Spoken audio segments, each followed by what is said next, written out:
if you would prefer that we present questions while here, since nobody wanted to ask anything, I'll just give a comment about what's occurring in Finland at the moment. Last weekend, a few parties had their political convention, and I was in one of them. And one of the main issues that we were able to drive through, one major initiative, was to allow a sexually neutral marriage law. Mm-hmm. And that received, for some reason, the Christian Democrats criticized that quite a lot. But luckily, our party made a lot more sense, so they were able to pass a lot through, and especially, I mean, no matter what country everybody is from, it's always important to remember that if you want to have an influence on what happens in the political atmosphere, it's always one great way of getting our points through is by actively being a part of the political groups. Yes, yes. Well, I think that's definitely good, and good for you for achieving that. I think you say for some reason the Christian groups weren't happy with that change to the law. There is something inherently absolutist about religion, because they have their beliefs from God. God has spoken. You can't get any higher than that. And that absolutely precludes any sort of democratic debate on these issues. So whereas most of us can accept that there are other points of view, and that if we want ours to prevail, we simply have to negotiate and persuade and just try to convince more people, they don't seem to feel the need to do that. They just feel able to say, no, it's wrong, full stop, because they've got it from God, and who can argue? What are your thoughts with regards to the kind of the post-Tony Blair Gordon era? Both of those were quite religious prime ministers. But you now have quite a lot of the front bench of the Labour Party would be atheists. We're atheists. Are atheists. And you have Nick Clegg during the debates, being the first party leader to say he didn't believe in God during a debate, and now becoming deputy prime minister. But in effect, you think that influence that we talked about?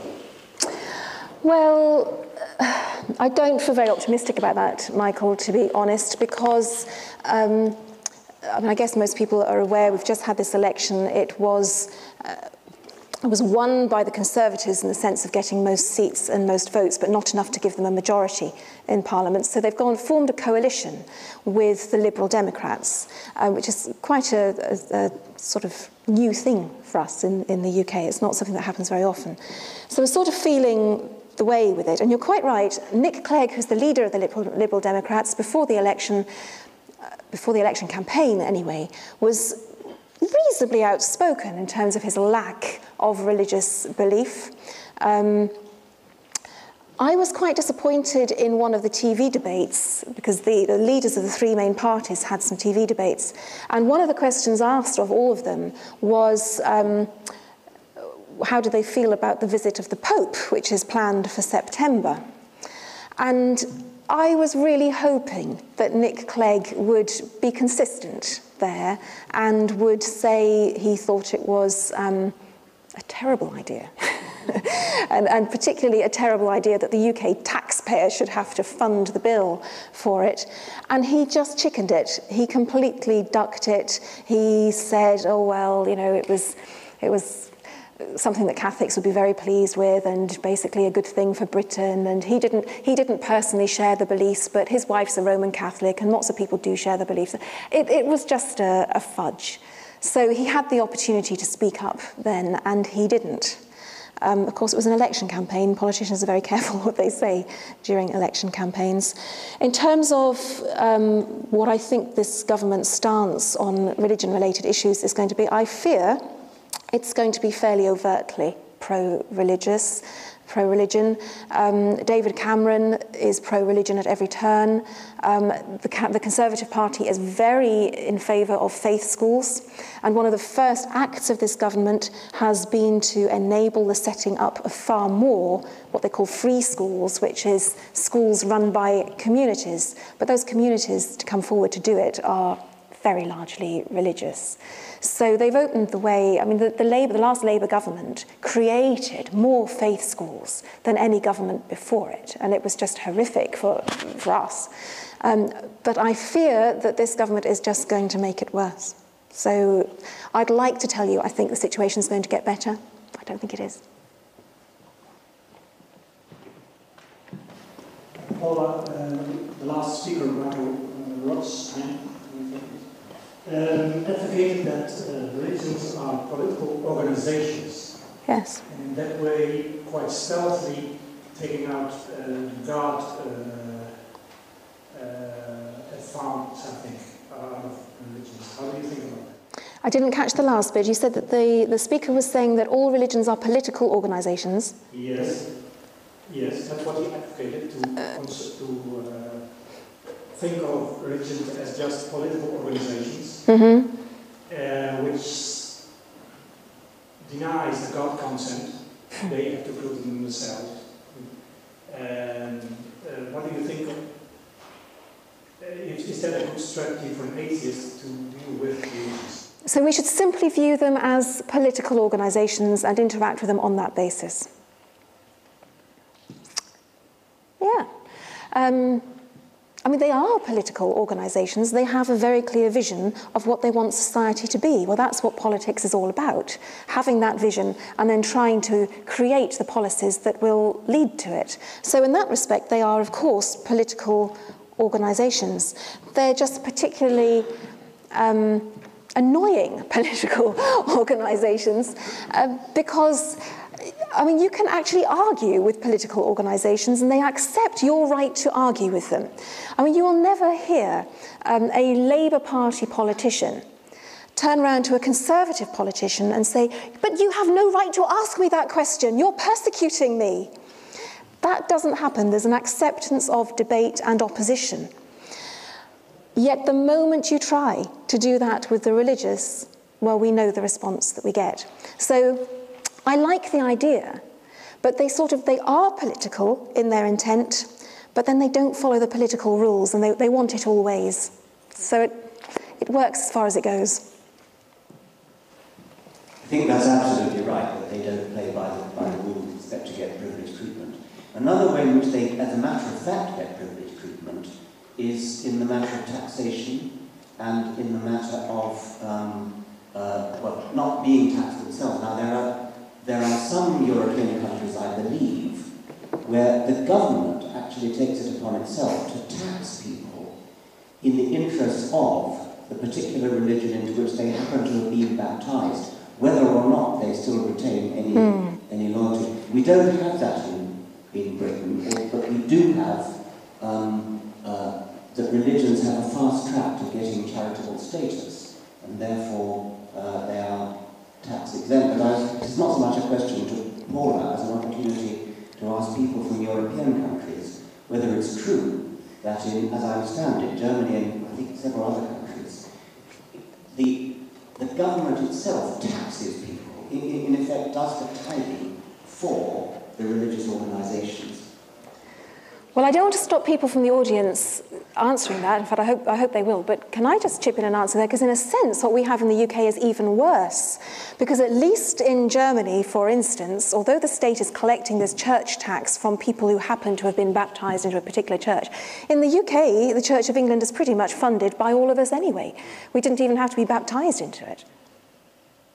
So, I mean, the state is still acting as a tax collection agency on behalf of the church. But if other people want to come in and answer Richard's question, that would be useful research. I'm sorry? In Germany, it's nearly 10% of the income taxes go to the church that you belong to. This was initiated to form the Weimar democracy because the churches opposed democracy, so they were bribed into it. And the Catholic Church put Hitler in power with Cordon.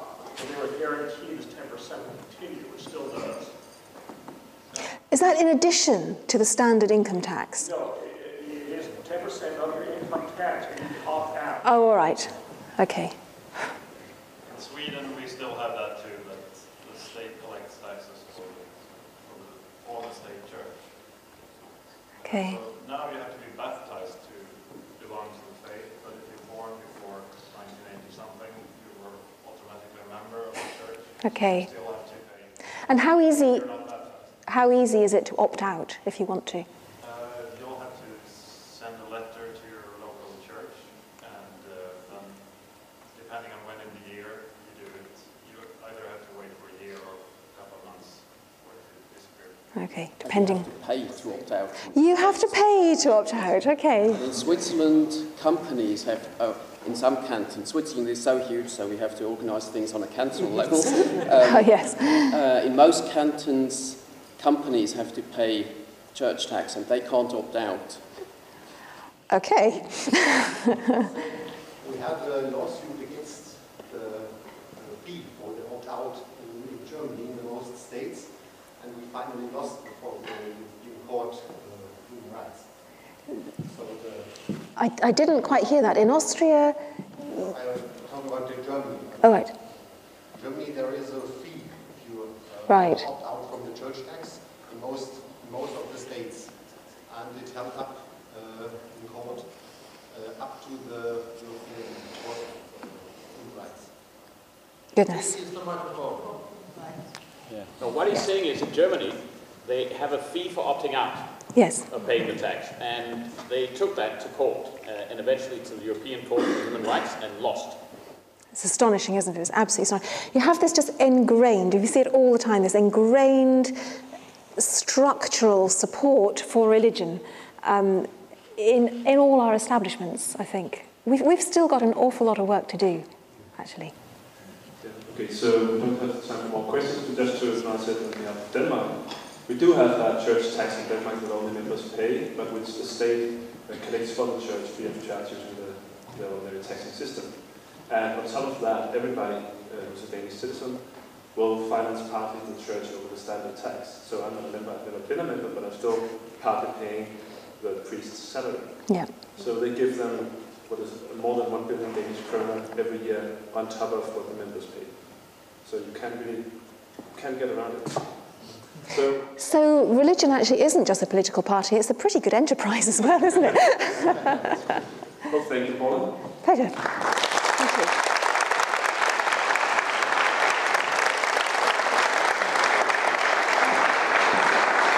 Now we have a break, and also for those of you who want to get the last chance of seeing the 10 fantastic video, we show that in just a few minutes. If you want to see that, stay in your seat. Hi, so you didn't get a chance to ask the question? No, I just wanted the Dutch guy is not very intelligent. He's what he was saying was not really representing what Michael Rothstein had said properly. I think what Michael Rothstein said. Yes, we can just that.